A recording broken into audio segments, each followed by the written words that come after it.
Donc bonjour, je suis Hélène Fargier. Je suis responsable d'une chaire sur la compilation de connaissances à NITI. Et on s'est réunis aujourd'hui pour vous présenter un compilateur, un outil de compilation qui s'appelle Salad, qui a été développé, imaginé, implémenté par Nicolas Schmitt. C'est lui qui va faire la démo. Et que nous avons utilisé, nous, pour des problèmes et testé et benchmarké sur des problèmes d'aide à la configuration de produits. Donc on a imaginé ça comme une espèce de tutoriel Zoom où Nicolas va faire son exposé et nous les élèves on va de temps en temps on va éventuellement lui poser des questions puis les exercices qu'il va nous proposer on va essayer de les faire en même temps que vous puis vous pouvez essayer de les faire aussi en même temps que nous. Donc Nicolas, on te laisse la parole. Merci Hélène. Je pensais peut-être commencer par rapidement présenter ce que c'est que la compilation de connaissances. Donc le principe c'est on travaille avec des problèmes qui vont correspondre à des réseaux de contraintes, donc qui vont décrire un certain nombre de variables et qu'est-ce qui va être autorisé et pas autorisé de faire en fonction des différentes valeurs sur les variables. Par exemple, on va dire qu'on n'a pas le droit d'avoir si telle variable vaut telle valeur, telle autre variable ne pourra pas valoir telle valeur ou des choses comme ça. Le problème, c'est que sur ces réseaux de contraintes, il va y avoir un certain nombre d'opérations qui vont être faciles. Par exemple, si on a une solution, enfin si on a une implémentation des contraintes et qu'on va savoir si cette implémentation est bien une solution du problème, il suffit de regarder l'ensemble des contraintes et regarder s'il n'y en a aucune qui est violée. Mais par contre, il va y avoir des requêtes qui vont être plus compliquées. Par exemple, savoir s'il existe effectivement une solution à ce problème, ou s'il en existe plusieurs, ou en fonction des différentes... est-ce qu'il va y avoir une solution avec telle variable qui vaut telle valeur. Et donc ce qu'on fait avec la compilation de connaissances, c'est qu'on va faire une transformation, un changement de langage. On va passer du langage qui représente l'ensemble des contraintes à un autre langage qui va représenter l'ensemble des solutions. Et l'idée, c'est que dans ces langages-là, répondre à ces requêtes-là va pouvoir être fait de façon beaucoup plus rapide, puisqu'il suffira de lire le graphe qu'on a en sortie qui va correspondre à l'ensemble des solutions. Donc c'est une transformation qui est compliquée, sur laquelle il n'y a aucune garantie de réussite, mais par contre, une fois qu'on a réussi cette transformation, on sait qu'on va pouvoir répondre très rapidement à n'importe quelle question qu'on pourra avoir sur le système. Donc c'est utile, par exemple, quand on va avoir de nombreuses questions qu'on pourra avoir sur un même système, ou alors quand on a besoin de répondre de façon très rapide à une question, sachant que cette phase de compilation, on peut la faire offline, on la fait une seule fois, une fois qu'elle est faite, on sait qu'on va pouvoir répondre à toutes ces questions rapidement. Donc c'est pour ça qu'on a développé le compilateur Salad. À la base, c'était pour faire des expérimentations sur nos travaux de recherche.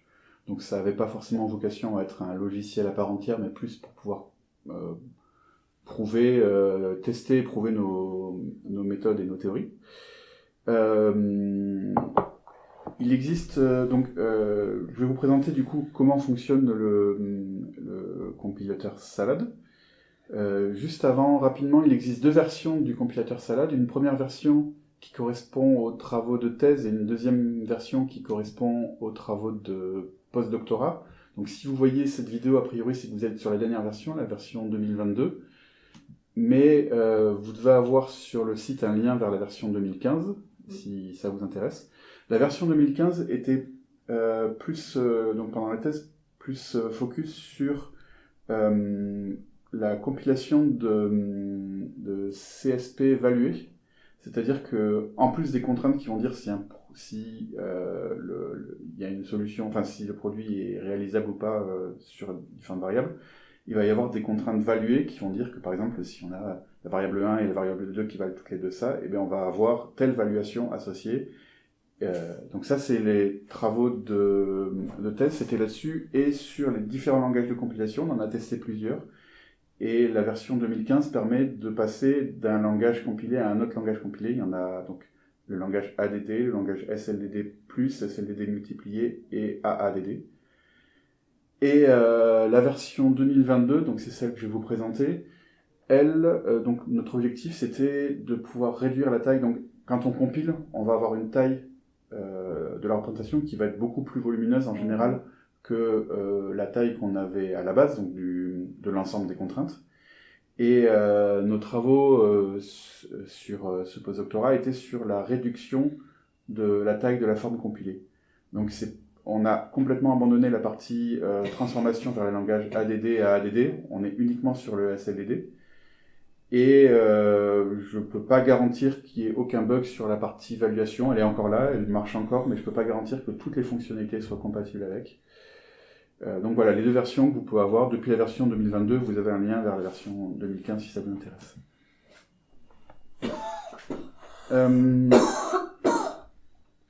Peut-être qu'il y a... non, 6 ans... pardon. Sur la page d'accueil de Salad version 2022, peut-être je vais partager mon écran. Voilà.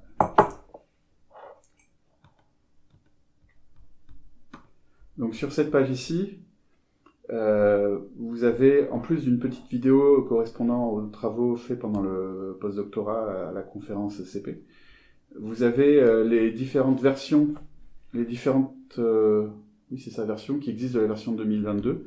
Donc il y en a deux ici, vous avez la version avec une interface utilisateur, donc qui permet une utilisation plus simple mais beaucoup moins poussée de la librairie. Ou alors vous avez la librairie Java que vous pouvez télécharger ici, qui vous permettra donc d'utiliser les mêmes choses que vous avez dans l'interface utilisateur, mais de façon plus approfondie, automatisée, selon vos besoins. Donc je vais commencer par vous montrer la partie interface utilisateur. Donc c'est sous la forme d'un point jar que j'ai déjà téléchargé par avance ici. Donc je vais vous présenter la version Salad avec interface utilisateur. Donc c'est sous la forme d'un point jar. Pour pouvoir l'exécuter, il vous suffit d'avoir Java qui est installé. Vous allez pouvoir exécuter votre point jar. La première chose qu'on va faire avant de commencer, c'est configurer l'outil de visualisation. Donc on utilise une librairie qui s'appelle GraphVis, qui va permettre de visualiser les graphes. Donc les graphes que va produire Salad, ça va permettre de les afficher directement. Donc GraphVis, vous allez pouvoir le télécharger sur internet uniquement en tapant GraphVis dans Google, vous allez pouvoir le trouver. Dans la partie download, vous avez pour Mac, pour Windows ou pour Linux. Une fois que vous avez installé GraphVis sur votre machine, vous allez pouvoir configurer, donc en cliquant sur la petite icône qui est ici, normalement vous aurez à le faire une seule fois, configurer à quel endroit est l'exécutable de GraphVis. Donc ici, ce que vous avez pré-rentré, c'est l'endroit où normalement ça se met par défaut sous Windows. Si vous êtes sur Linux, normalement vous avez uniquement à entrer dot ici, et ça devrait suffire. Sous Mac, j'en ai aucune idée. Mais on est sous Windows, donc du coup, le chemin d'accès du dot.exe. Et donc voilà, maintenant, la bibliothèque de visualisation est configurée.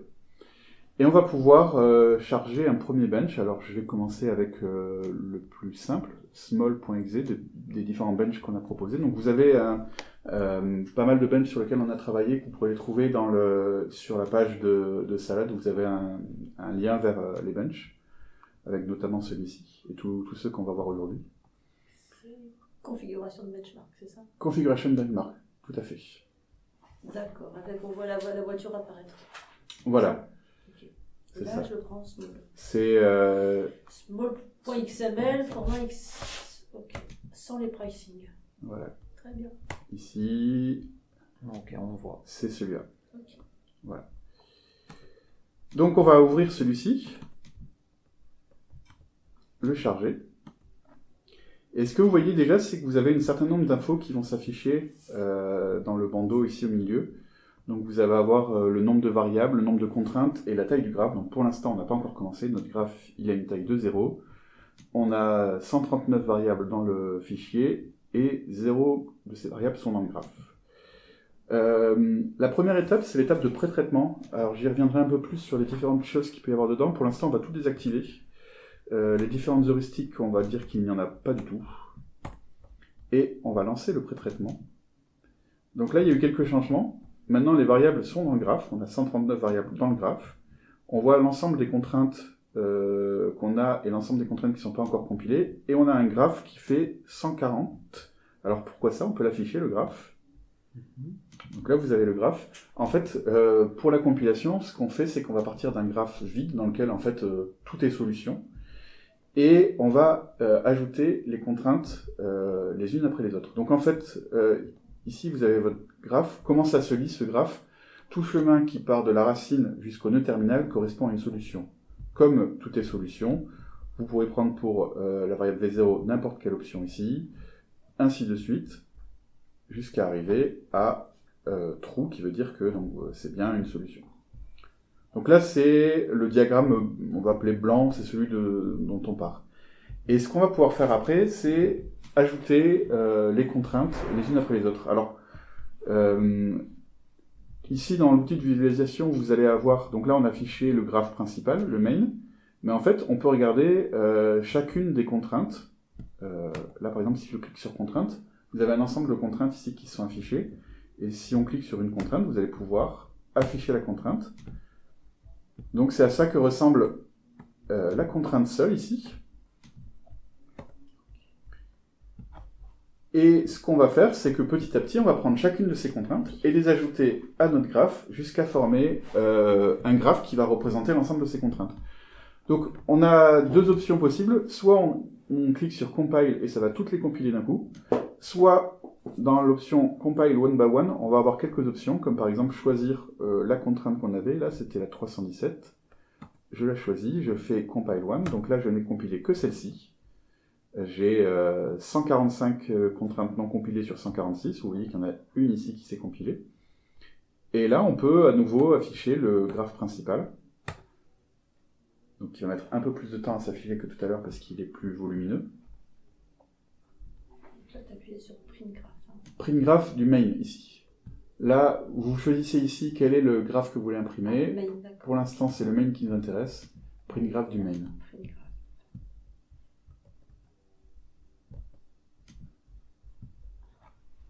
Et là, vous avez le même graphe que tout à l'heure, mais avec la contrainte qui a été ajoutée, ce qui fait qu'il est un peu plus complexe, disons. Et pour l'instant, il ressemble à ça. Donc vous pouvez continuer d'ajouter les contraintes les unes après les autres, ou alors on va toutes les ajouter d'un coup. Donc quand vous appuyez sur Compile, il affiche toutes les contraintes d'un coup.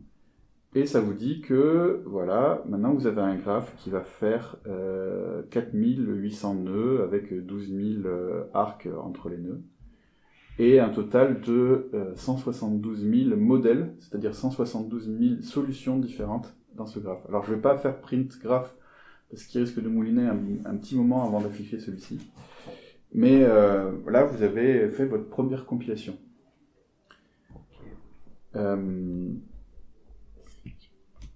va recommencer à zéro, je vais vous montrer les autres options. Si petit point intéressant ici, c'est que là, ce que vous avez, c'est l'interface utilisateur, mais vous pouvez utiliser Salad aussi Salad en tant que librairie Java, avec l'autre .jar que vous pouvez télécharger sur la page principale. Et en fait, ici, l'interface utilisateur vous affiche un code qui va correspondre au code qu'il faudrait exécuter en Java pour faire exactement les opérations que vous avez faites. Donc là, vous allez voir par exemple ici, c'est le moment où j'ai compilé l'ensemble des contraintes qui s'affichaient ici. Mais à chaque fois que j'ai cliqué sur Print Graph, voilà, par exemple, ça a ajouté une ligne. Donc là, si je veux afficher la contrainte numéro 10, Print Graph, vous avez vu qu'il a ajouté des lignes qui correspondent à récupérer les différentes contraintes ou afficher le PDF de la contrainte numéro 10. Donc vous avez au fur et à mesure de tout ce que vous allez pouvoir faire sur l'interface utilisateur, toutes ces lignes de commande qui vont se rajouter. Donc le but, c'est de faire un peu didacticiel de comment utiliser la librairie. Après, si vous voulez utiliser la librairie Java, vous aurez des exemples ici. Donc je vais vous montrer les différentes options. Alors comment on fait pour repartir à zéro? Alors pour repartir à zéro, il faut fermer et relancer. C'est ce que j'ai fait, ok. Alors vas-y. Donc on recommence un coup. On va recommencer un coup, on peut reprendre small. Okay. Voilà, on recharge small. Et là, on va avoir différentes options de pré-processing et de compilation qu'on va pouvoir activer. Je vais vous montrer ce qu'elles font. Donc d'abord, il y a les dépendances fonctionnelles. Alors le principe des dépendances fonctionnelles, c'est de regarder les différentes contraintes qu'on a et de pouvoir en déduire un certain nombre de choses déjà juste en regardant les contraintes. Par exemple, on va voir souvent qu'il y a des variables en fait qui sont assez peu utiles parce qu'elles sont directement décrites par une autre. Ça, c'est l'exposé que tu as fait à CP et que tu as enregistré. Non, l'exposé c'est sur les variables satellites. D'accord. Là on est avant la compilation, juste on se rend compte que la variable x dépend directement de la variable y. Si la variable y vaut 3, alors la variable x vaudra nécessairement u1 par exemple. Donc du coup on retire de la compilation cette variable x, vu qu'avec la variable y on pourra toujours la retrouver en fait. Donc ça permet d'alléger la structure. Les autres choses qu'on va avoir ici en pré-processing, c'est l'ordre qu'on va mettre sur les différentes variables. Donc tout à l'heure, j'ai mis aucun ordre, c'est-à-dire qu'il va ordonner les variables telles qu'elles ont été décrites dans le fichier d'entrée. Mais c'est pas forcément ce qui est le plus optimisé en termes d'espace et de temps de compilation. Et donc, du coup, là, Salad propose différentes heuristiques d'ordonnancement. Donc, il y en a une ici qui est marquée comme recommandée, c'est celle où on a eu les meilleurs résultats dans l'ensemble de nos tests, mais vous en avez différentes ici qui sont disponibles. Vous pouvez retrouver, donc si vous allez sur, si vous cliquez sur Salad 2015, version 2015, vous avez un lien vers ma thèse, et dans la thèse sont décrites les différentes heuristiques d'ordonnancement, donc si vous voulez plus de détails sur celle-ci. Après, vous pouvez simplement cliquer sur celles qui sont recommandées, a priori c'est celle avec laquelle vous aurez les meilleures performances. Donc là, je fais un pré-traitement, et vous voyez que sur les 139 variables, il a décidé d'en mettre que 26 dans le graphe. Il se trouve que dans ce fichier, il y a plein de variables qui dépendent directement les unes des autres. Donc du coup, par exemple, si je clique ici sur les dépendances fonctionnelles, Functional Dependencies, ça c'est l'ensemble des variables qui ont été retirées du graphe. On va cliquer sur une au pif, l'afficher. Voilà, et là ça vous dit... en fait, V4 il est égal à 0 si on a V0 qui est égal à 0, 2, 4, 6, 8, 10, 12, et V4 qui est égal à 1 si on a 1, 3, 5, 7. Donc en fait, il y avait une contrainte qui disait ça directement. Donc autant supprimer V4 du graphe, remplacer dans toutes les autres contraintes, vous pourriez avoir éventuellement V4 par V0 selon les différentes valeurs, et ça permet de réduire la taille du graphe. Pareil, le nombre de contraintes, on a pu en supprimer beaucoup, on a uniquement 33 contraintes à compiler. Et donc on va pouvoir compiler ceci ici, donc je clique sur Compile, et vous avez à la fin seulement 364 nœuds. Donc si on affiche notre graphe principal ici, vous avez la forme compilée en ayant écarté un certain nombre de variables et en ayant ordonné. Donc vous voyez que les variables ne sont pas nécessairement dans l'ordre qui ont été donné, ça va dépendre de l'ordonnancement de variables que vous avez mis ici. Ça permet d'avoir un graphe qui va être plus petit. Voilà. Si on veut aller encore plus loin dans le processus de réduction, il existe encore une autre option, qui est la satellisation. Donc la satellisation, ça va être un peu le même principe que détecter les dépendances fonctionnelles. Donc on va vouloir écarter certaines variables du graphe, mais sauf que ça, on va le faire après compilation. Après compilation, il va essayer d'écarter un certain nombre de variables qu'il peut définir autrement, dont il n'a pas besoin d'avoir tout le graphe pour pouvoir les définir, il va les définir à part. Si vous voulez plus d'informations là-dessus, je vous renvoie vers la présentation qui est sur la page de Salad, donc sur l'article qu'on a écrit et la présentation associée, où on décrit ce processus de satellisation. Mais là, on va pouvoir le lancer ici, et si on affiche le graphe principal, vous voyez qu'on est réduit à ça, donc en fait ça représente le noyau en quelque sorte de la forme compilée qu'on avait précédemment. L'ensemble des variables qui ont été écartées, qui sont décrites séparément ici. D'accord. Donc ça c'est pour la partie compilation. La dernière chose qu'on peut voir ici, je vais refermer encore une fois, c'est que vous pouvez compiler plusieurs fichiers. Par exemple ici, on peut compiler le fichier small. Et je vous disais tout à l'heure qu'il existait aussi des contraintes valuées. On va pouvoir compiler small et small prices, c'est-à-dire qu'on va avoir les contraintes dures et les contraintes valuées. On va pouvoir mettre les deux fichiers ici. Relancer notre compilation. Alors comme par contre c'est la version 2015 ici qui prend le relais, enfin c'est les travaux de 2015, on a assez peu travaillé au niveau de la satellisation sur l'évaluation, donc on va désactiver toutes ces options-là. On va pouvoir compiler ces deux formats, et alors là il me dit que j'ai un graphe qui fait plus de 2000 nœuds, donc ça risque d'être un peu long, mais c'est pas grave, on va l'afficher quand même. Et vous allez avoir une compilation avec l'évaluation. Enfin, l'autre chose que vous pouvez faire ici, c'est dans Compile One by One, vous allez pouvoir rajouter des contraintes. Donc ici, vous allez pouvoir charger d'autres fichiers qui portent sur le même ensemble de variables, mais rajouter soit une contrainte, soit plusieurs contraintes au fur et à mesure. Et donc là, on pourrait imaginer, alors on n'a pas ça dans les benchmarks, mais on pourrait imaginer qu'on peut rajouter une contrainte supplémentaire. Qu'elles sont chacune dans un fichier différent. Chacune dans un fichier différent. Et on peut la loader, la rajouter. Voilà.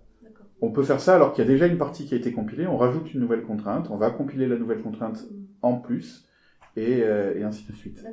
Et donc là, on va obtenir ici un graphe.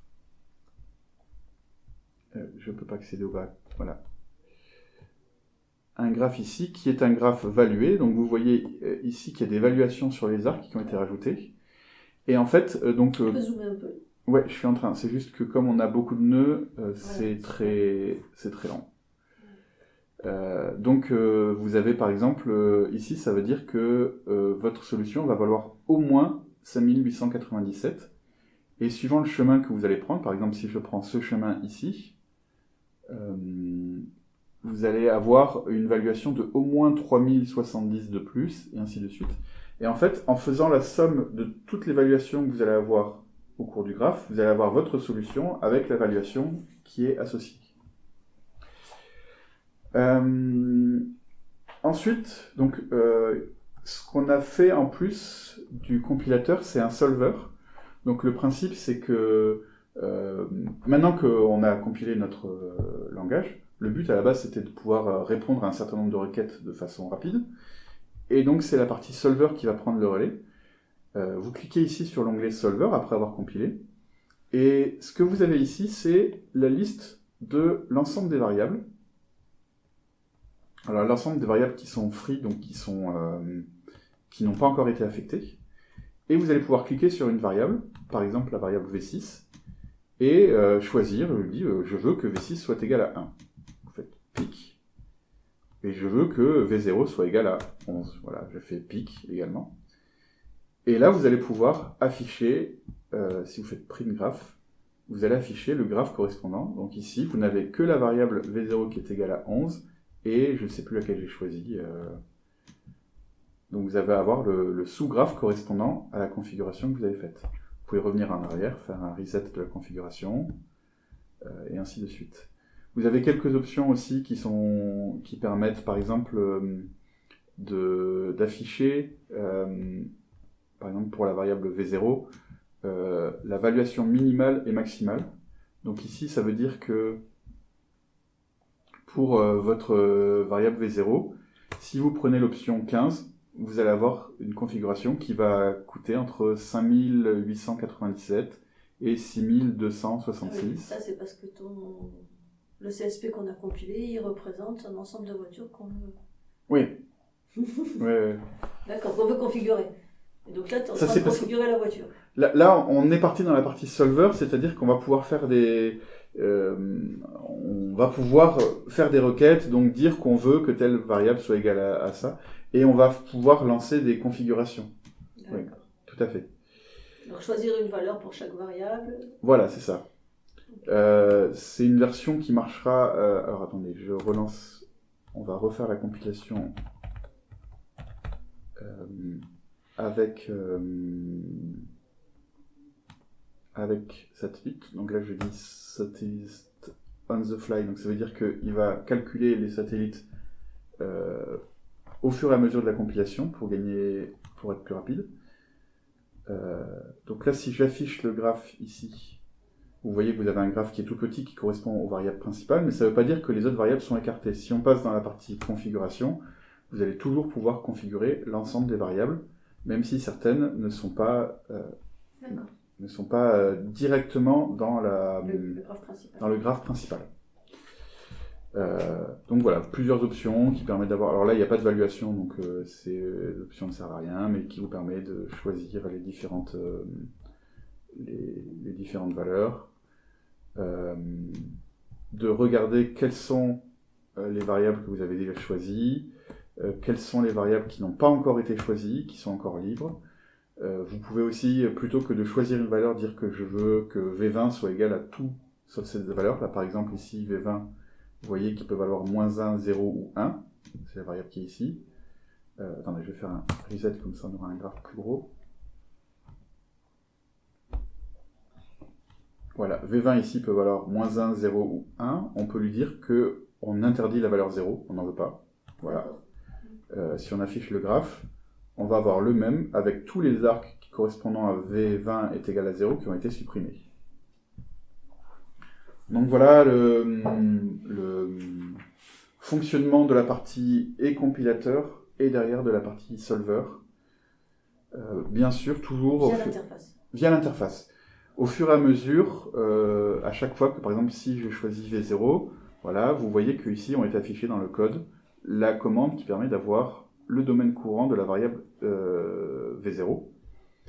Si je lui dis, je veux choisir la valeur 4 pour V0, ici, il a assigné la valeur 4 à V0, donc vous avez à chaque fois la ligne de code correspondante qui fait que vous pouvez l'utiliser directement sur la librairie Java. Donc voilà en gros pour le fonctionnement. Je ne peux pas garantir qu'il n'y ait pas de bugs. Je sais qu'il y en a quelques-uns. Quand on commence à avoir et de l'évaluation et des satellites, je sais qu'il y a quelques trucs qui ne marchent pas forcément très bien. Pareil, on ne peut pas forcément tout faire avec l'interface utilisateur. Il y a des choses, ou des fonctions plus avancées où il va falloir utiliser...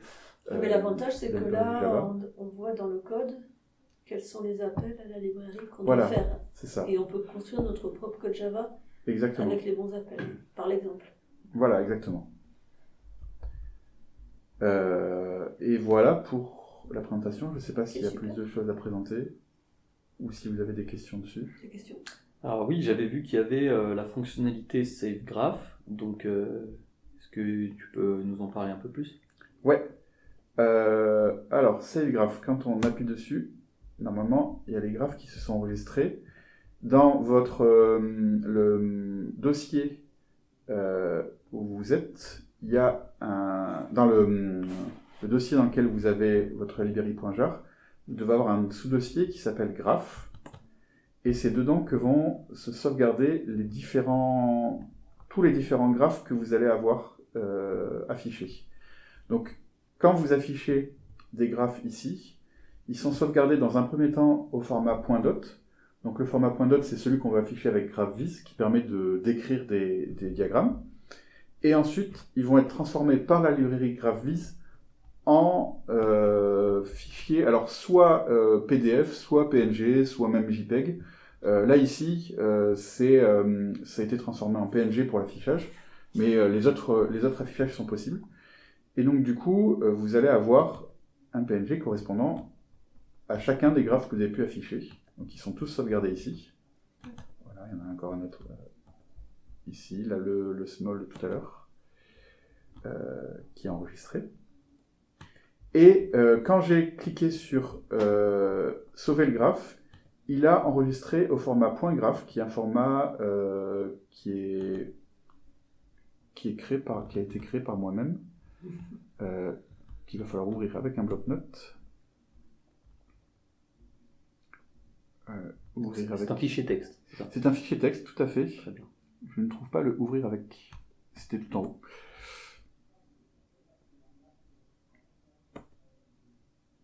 Ouais.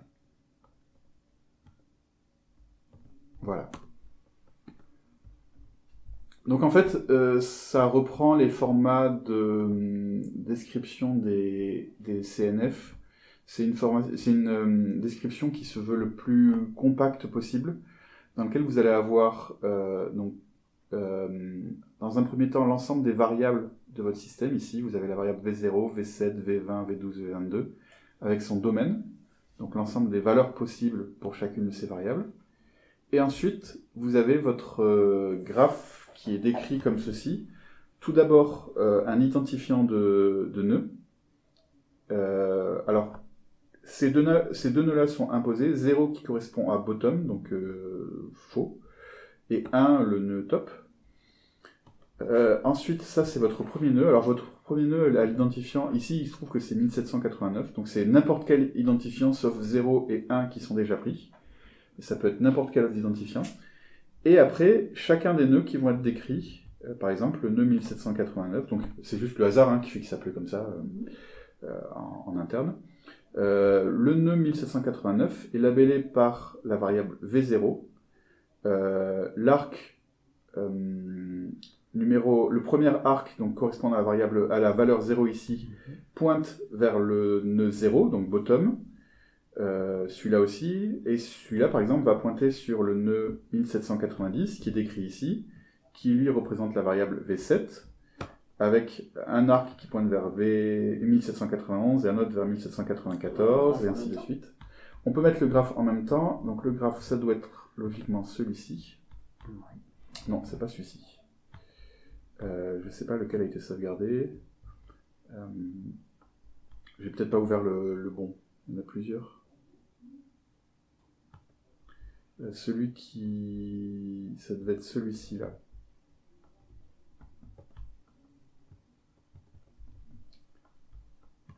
Ah voilà, c'est parce que j'ai pas cliqué sur print. Il a sauvegardé celui qui était en mémoire, alors que celui qui était affiché, comme je l'avais pas affiché sur print, c'était pas le dernier. Okay. On va l'ouvrir comme ça, là.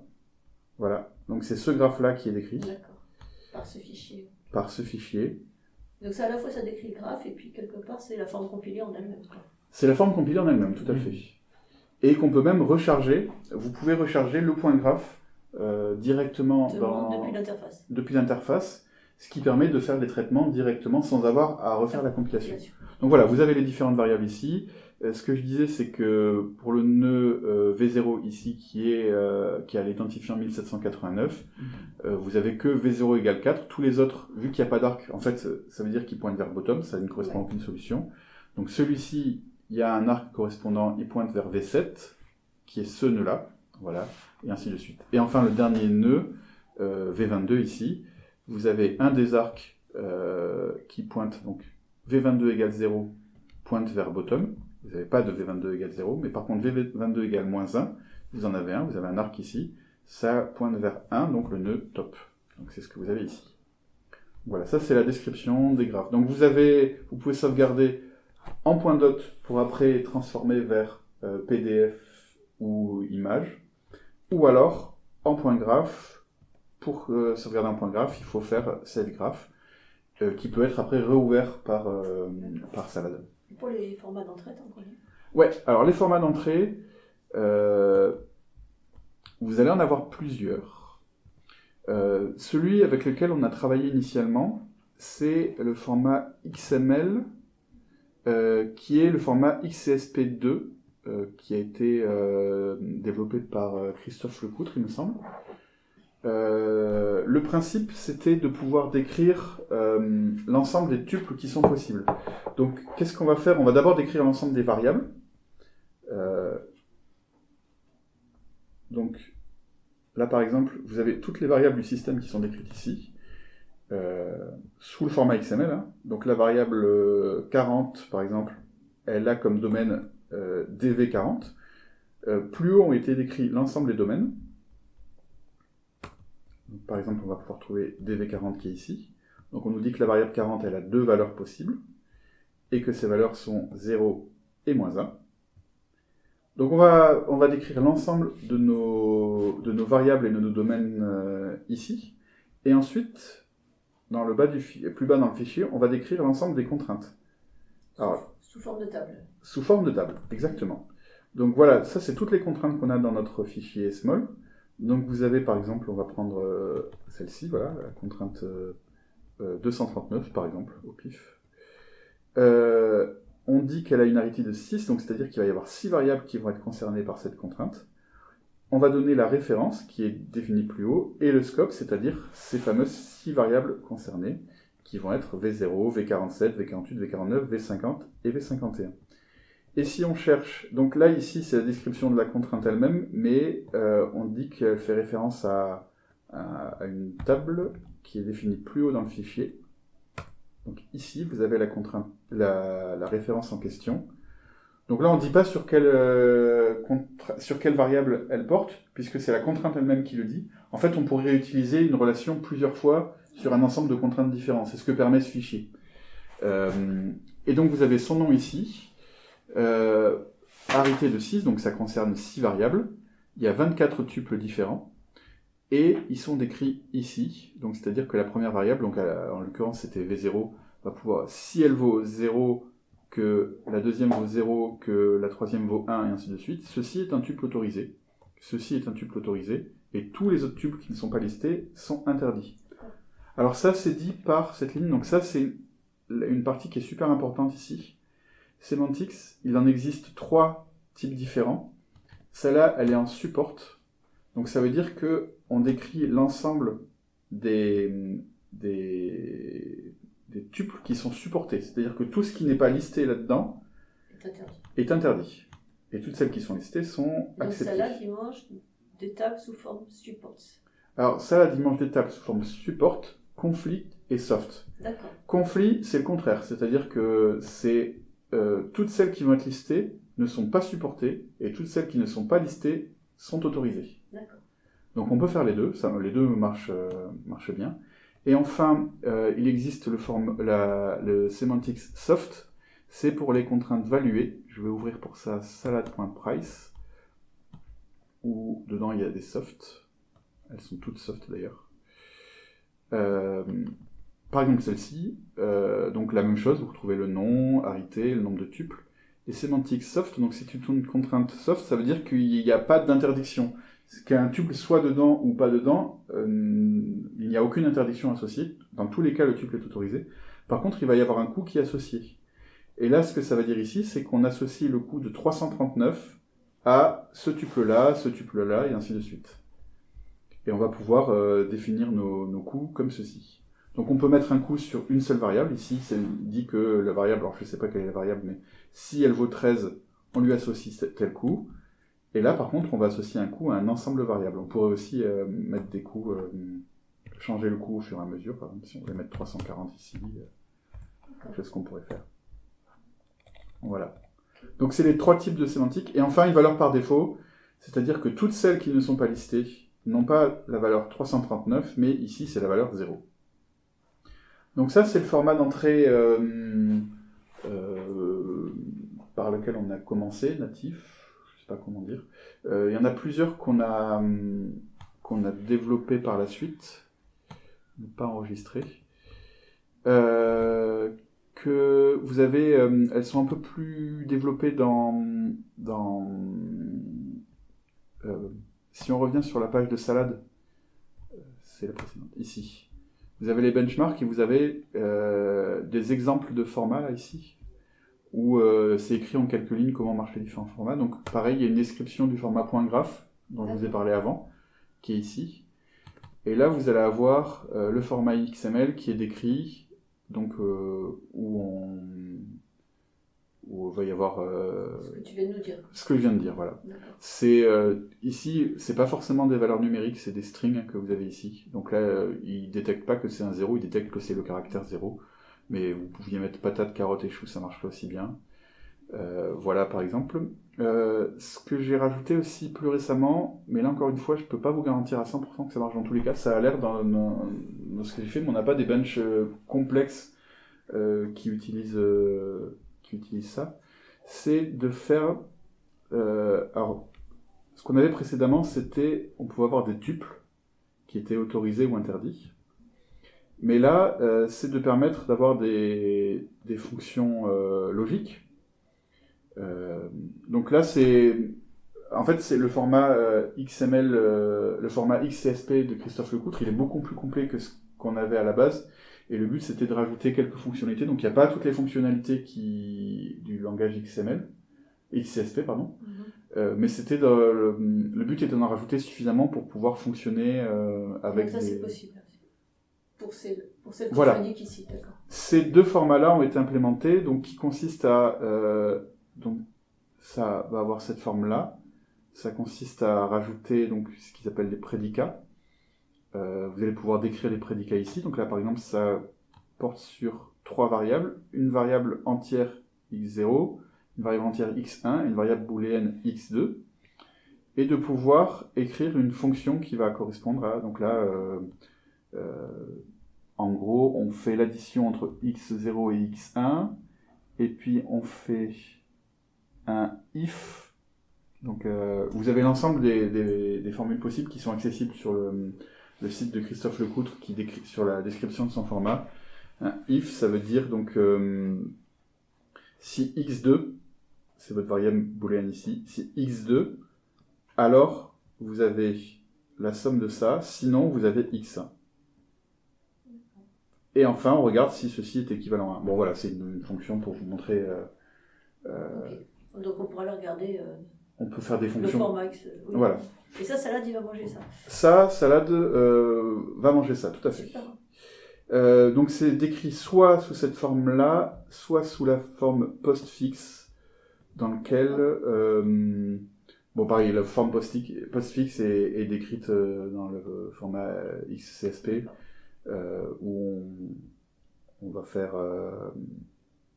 là ici, on fait en fait, voilà, on marque l'opérateur après, donc add, on fait l'opération entre x0 et x1, ensuite on fait le if entre x2, le résultat de cette opération est x1, et puis enfin l'équivalence entre 1 et le résultat de cette grosse opération. Bon voilà, donc ça c'est les différents formats. Il y a aussi... donc ça c'est pareil, c'est pour décrire votre formule, et après il faut ajouter la contrainte ici. Dans cette contrainte, vous allez dire que cette contrainte va porter sur, je sais pas moi, V0, V3 et V4, et V0, V3 et V4 sont remplacés dans la formule par x0, x1 et x2. Donc on retrouve le même principe. Donc là, tu nous as expliqué les formats d'entrée, tous Ouais. les formats d'entrée. Quasiment tous les formats d'entrée. Normalement, ça prend aussi les points CNF en entrée. D'accord. Maintenant, Au si vous... format Livax. Ouais. D'accord. Maintenant, si vous voulez compiler des CNF, je pense que ça, c'est pas le meilleur outil pour ça. Des outils comme D4 sont beaucoup plus performants pour compiler des CNF. Mais ça les prend en entrée aussi. Ok, super. Donc là, on a tout pour utiliser Salade avec l'interface. Ouais. C'est-à-dire les formats d'entrée, les formats de sortie, toutes les fonctionnalités avec l'interface. Voilà, c'est ça. Donc Et là, après, ouais. et après, pour finir, si vous voulez avoir une utilisation plus avancée de Salade, il va falloir passer sur la librairie elle-même. Donc la librairie, vous l'avez sur Internet, hein, sur la page, vous avez la librairie qui est là. On ne va pas rentrer dans les détails là-dessus, mais je vais l'ouvrir rapidement avec WinRAR. Ça sera bien. Ouvrir avec, voilà. Donc vous pouvez l'utiliser, enfin importer la librairie Java uniquement, la librairie en .jar uniquement, mais dedans vous allez avoir l'intégralité du code source qui est en open access. Enfin, vous avez l'ensemble du code qui est ici, les différentes classes qui sont utilisées. La classe principale, c'est la classe Salade. Vous avez même des exemples de... ça va ouvrir logiquement. Vous avez des exemples de petits fichiers main sur comment l'utiliser aussi. Enfin, vous avez tout ça. Donc là, dans votre classe Salade, vous allez retrouver les différentes méthodes qui sont les méthodes qu'on utilise dans l'interface graphique, celles qu'on voyait... C'est que tu générais, là, quand tu appuyais sur voilà. les boutons de l'interface graphique, il y avait du code Exactement. que tu générais, c'était du code qui appelle ces fonctions-là. Voilà, exactement. Il y a plus de fonctions dans la librairie Salade qu'il y en avait disponible dans l'interface graphique. D'accord. L'outil est un peu plus complet, mais l'interface graphique vous permet de voir ces différentes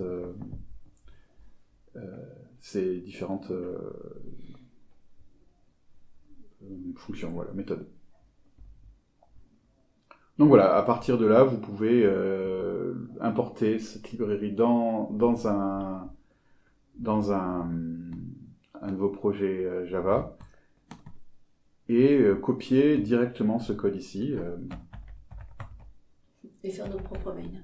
Voilà, exactement. Et faire votre propre programme en récupérant ceci pour utiliser. Donc vous pouvez lire vos fichiers directement, récupérer les données qui vont être à chaque fois qu'on va avoir interrogé Salad, vous allez pouvoir récupérer les données directement dans Java. Super.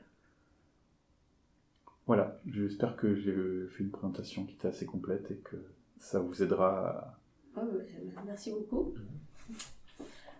Impatient de mettre la main dedans. Ouais. Vous avez des questions? Bon, pour moi, c'est bon. Ouais. C'était très clair, vraiment complet. Ouais, merci. Non, c'est nous qui Merci te d'avoir fait remercions. les cobayes. Je ne sais pas si vous avez pu un peu tester en même temps que je vous présentais tout ça. Moi, un petit peu. Ouais. J'ai pas dû charger le bon small par contre. Ah ben. J'avais pas le même nombre de nœuds. Ça explosait. Après, le nombre de nœuds, il varie. Il suffit de changer les options et on peut avoir des nombres de nœuds mais drastiquement du coup, différents. Pas le fichier. Ouais. Ok, ben merci beaucoup. J'espère que ça. Enfin, si ça suffira. Et puis surtout, Oui. on a les billes pour arriver à. Je pense que c'est tout clair. Pour que d'autres utilisateurs nous demandent à nous quoi. Ouais. Après, il y a mon adresse mail qui est sur la page de Salad. Donc, s'il y a des bugs qui sont découverts, il ne faut pas hésiter à me faire un retour là-dessus. Bien sûr. Bon, je travaille plus sur Salad, donc ça dépend, mais je suis quand même prêt à passer. Il y a certains bugs où c'est pas grand-chose, il suffit en une demi-heure ou en une heure, je peux réussir à débloquer. Moi, je suis prêt à passer ce temps-là pour permettre à des gens d'utiliser Salad. Donc, si vous avez des bugs, n'hésitez pas. Après, si c'est des trucs un peu trop complexes, j'aurai peut-être pas le temps de m'en occuper, mais voilà. On va arrêter la vidéo alors. Ouais, Et ben, merci à tous encore une fois. Oui, merci.